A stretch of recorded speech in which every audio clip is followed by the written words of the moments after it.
My knees ached as I lowered myself down the worn stone steps. While not an unmanageable task, even at the seasoned age of 107, I dread the descent every morning. Not quite as much as I dread the inevitable return up the stairs at the end of the evening, though.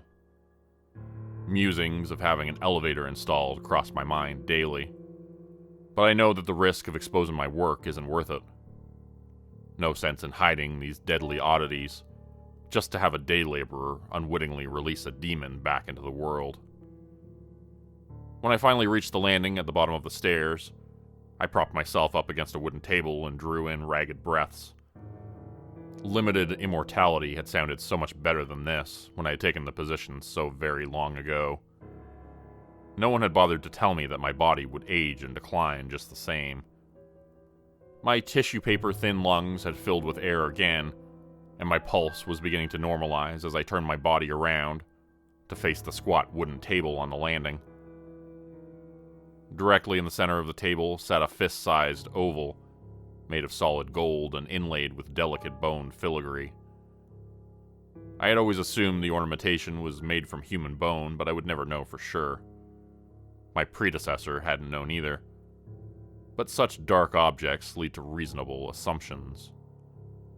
Shakily, I slid my right index finger into a hole in the golden oval, until I felt a prick of pain as something sharp slipped into my leathery skin. The urge to withdraw my finger from the relic each day was still a struggle to suppress.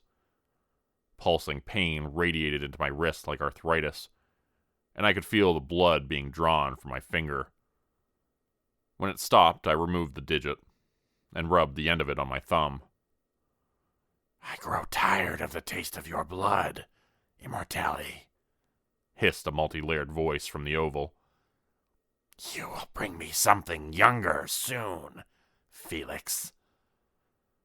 "High demands from a demon trapped in an egg, Zethra," I replied mockingly. "I have a bit more work to do before you keep someone else alive for a cursed century." "You live so long. I accept your offering of blood," Zethra said angrily. "You will not be immortality forever."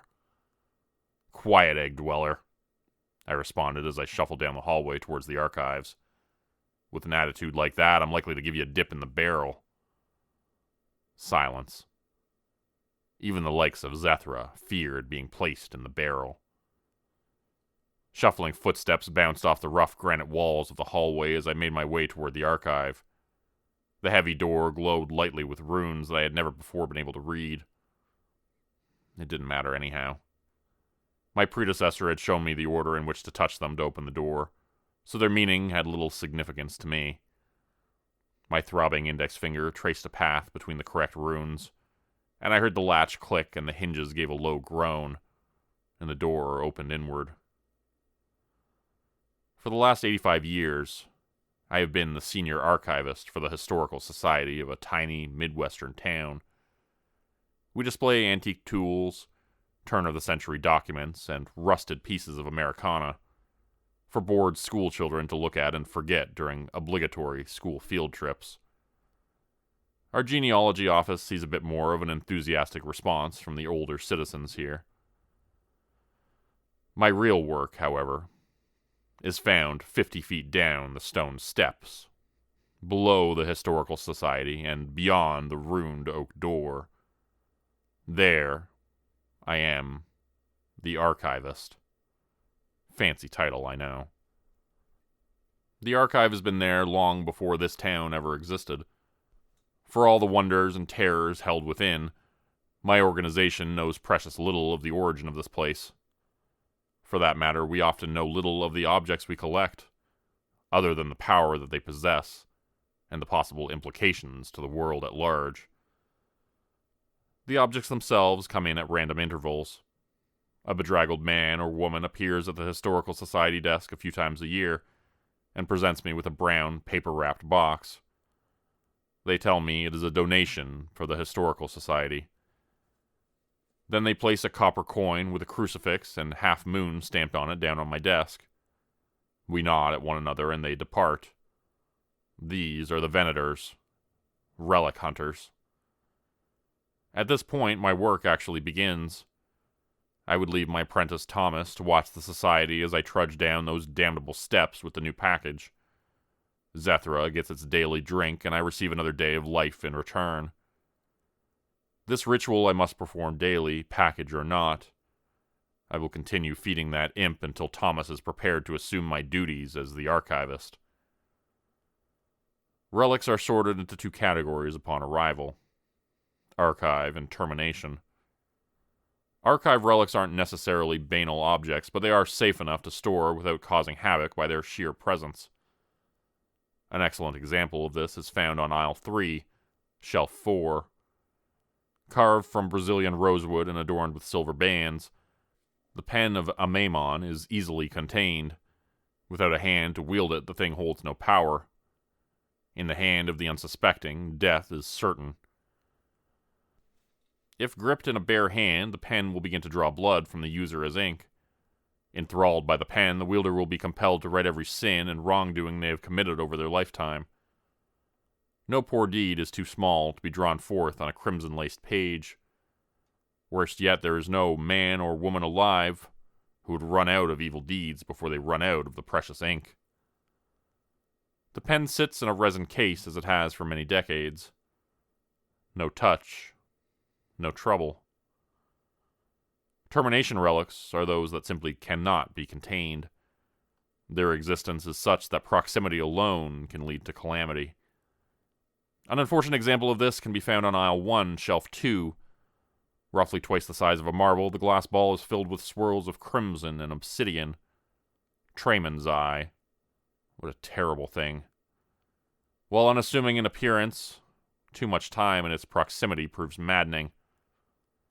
Spending more than 2 to 3 weeks within a 100-foot radius of Trayman's eye will drive anyone to madness, and eventually homicidal actions. Though the victim of the eye believes the thoughts to be their own, it is actually the malevolent whispers of the glass sphere. The voice of Trayman will fill your mind with irrational feelings and beliefs about your friends and loved ones until you are driven to take their lives.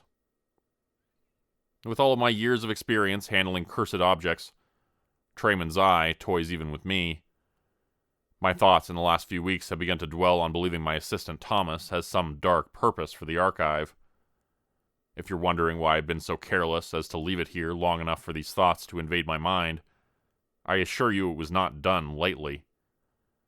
I've investigated methods to contain the dark whispers from the sphere to avoid its now obviously necessary destruction. Sadly, my efforts have been in vain. Trayman's eye will have to enter the barrel. The barrel is the last known Sangua de Cristo, Sanguis Christi for my Latin-speaking friends, or for the English-inclined it is simply the blood of Christ. Stored in a cask made of Jerusalem pine and banded in braided gold, it is the last of its kind. This is also why we must determine whether or not to destroy an artifact. You see, the barrel is finite, and the process of submerging and destroying these objects consumes the last bits of its precious liquid. So I began my work. Fortunately for me, my walk was short to the doomed artifact. When I reached the shelf and looked at the swirling glass sphere, I could already hear the voice that sounded much like my own mind whispering, "The boy will destroy everything you've worked so hard for. Immortality." "Nonsense, demon."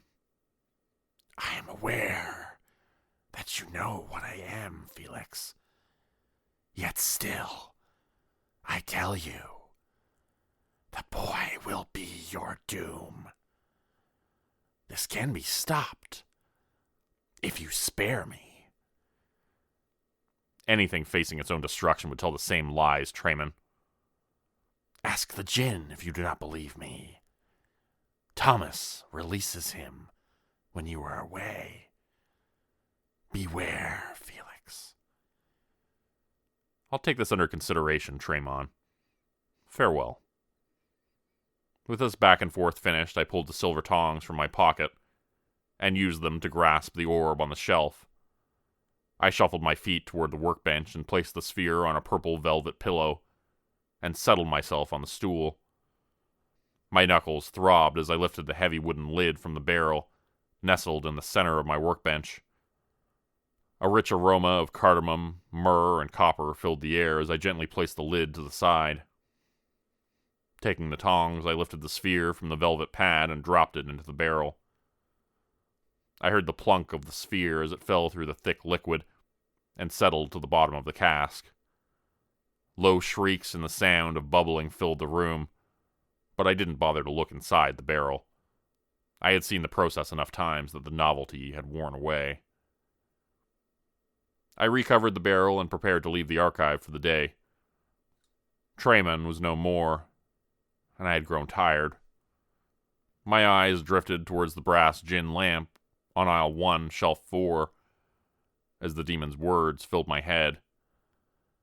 Ask the djinn if you do not believe me. Perhaps I would tomorrow. Trayman's influence had left me, but still, I worried. Thomas would need to be prepared to take over my position soon. Zithra was right. I wouldn't be immortale forever. When I arrived at the Historical Society building today, the lights were still off, and I became concerned. It was Tuesday, and Thomas was generally here in the early hours of the morning, warming the building and readying it for tours. I saw no sign of his car as I slowly made my way up the path towards the door. When I reached the front, the door unlocked, and I warily stepped inside. "Thomas?" I yelled into the darkness. "Anyone? Hello?" No answer returned to me. I turned and locked the door behind me and patted my jacket pocket to be sure I had something to defend myself with. My weapon was always there, but it comforted me to feel it below my hand. The main floor of the society building was empty. My knees already ached and my chest rose and fell rapidly, just from the energy expended in my initial search. Dread filled me for the walk down the stairs to the archive. The descent took me much longer than usual. Bracing myself against the squat wooden table, I closed my eyes tightly and struggled to smooth out my breathing, from pants to long, even breaths.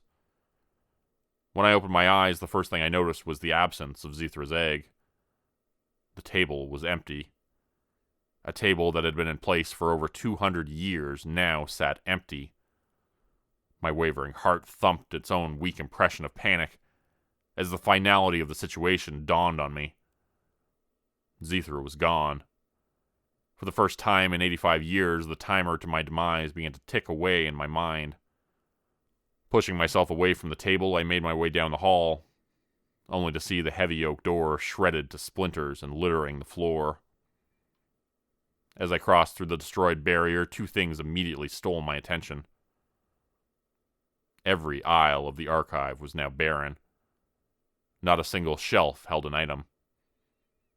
Worse yet, I could see the Jerusalem pine barrel turned on its side. All of the crimson liquid spread across the floor, dried and flaking. The only item left of the centuries of collection sat on the edge of my workbench. The djinn's lamp. Unable to act of its own agency, it had been stored as an archive relic. Now it alone remained. Warm tears traced down the deep lines of my face as I forced myself in motion toward the lamp. I rubbed the butt of my palm against the smooth sides and looked at the gray mist that poured out from the spout. A translucent and emaciated figure appeared before me and sneered. It wore only a loincloth and golden jewelry. Every bone and joint protruded cartoonishly beneath the tight skin of its body. The pupilless eyes flickered a dull white glow as the thing gazed in my direction. "Immortale," the djinn said. "Why have you summoned me?" "Where are the relics, Devine?" I asked, anger boiling in my voice. "Who has done this?" Devine, the djinn, smiled at me, revealing a mouth full of gold-capped and jagged incisors. "Thomas," he replied simply. I shook my head. "No," I replied. "Thomas wouldn't have done this. He knows the dangers that lurk here." "Oh, he has freed us all," Devine replied without emotion. He has taken these wonders and will free them back into the world to do their work. You are at an end, Felix. Thomas has seen to this. Taking Zethra hasn't killed me, I said in return. It has simply put me on a timer. Return to your lamp, Devine. No, it replied with a smile. Devine raised a withered arm in my direction, and I began lifting off the ground. At first, the pressure removed from my aching knees was almost welcome until the pain began. It felt as though a monstrous snake had wrapped around my body to squeeze the life out of me. He freed me too, you fool, spat the djinn. You have no power here anymore. The price for my freedom was to remain here and end the great immortality. I could feel the air being pressed from my lungs. Small sensations like the cracking of dried twigs spread first across my ribcage and then across my entire body. Consciousness was slipping away and my vision was beginning to cloud. Then, I realized that the djinn's lamp was still hooked on my left index finger. With the last of my strength, I drew the lamp to my chest and shoved my right hand into the pocket of my jacket. Gripping the vial within, I pulled it out and held the vial to my mouth. Biting the cork with my teeth, I pulled it from the vial, and drops of blood from inside splashed out onto my face. Not too much of it, I hope. I poured the final precious vial of sangue de Cristo out of the crystal tube onto the lamp wrapped around my finger. The metal began to sizzle and melt away into a puddle on the floor below me. Air rushed back into my lungs as the snake-like grip around my body loosened and vanished before dropping me to the ground. As I laid on the ground in a helpless pile, I looked towards Devine. His expression was vacant and his eyes locked in on the area where he had held me in the air moments ago. Slowly, his body began to wobble in a circle and his jaw fell slack. A cascade of yellow and purple light burst out of his mouth and dissipated into the room. And with that, Devine dissolved into nothingness. I'm not sure what I will do from here, but I'll figure something out. It's not as though I really have any damn choice in the matter. My bastard apprentice has stolen thousands of cursed objects. If that wayward djinn is to be believed, then these items will be sent back out into the world that I have tried so desperately to keep safe. So beware, strange items. If you receive something valuable that you weren't expecting from a stranger, do not accept it. I don't know where or how these relics will find their way out, but I'm afraid that this mad scheme will be seen through to the end.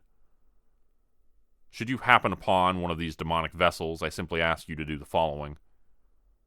Take them to your local historical society. Tell them that it is a donation, but you lack the coin. Hell, tell them Felix sent you. They'll know what to do. As for me, I am immortality no more. Zethra got its wish. This warning may be my final act in attempting to help this world. If any Venators are reading this, then I beg you to complete your work. It has never been more important. We are losing this battle, but it is the world that will pay the price.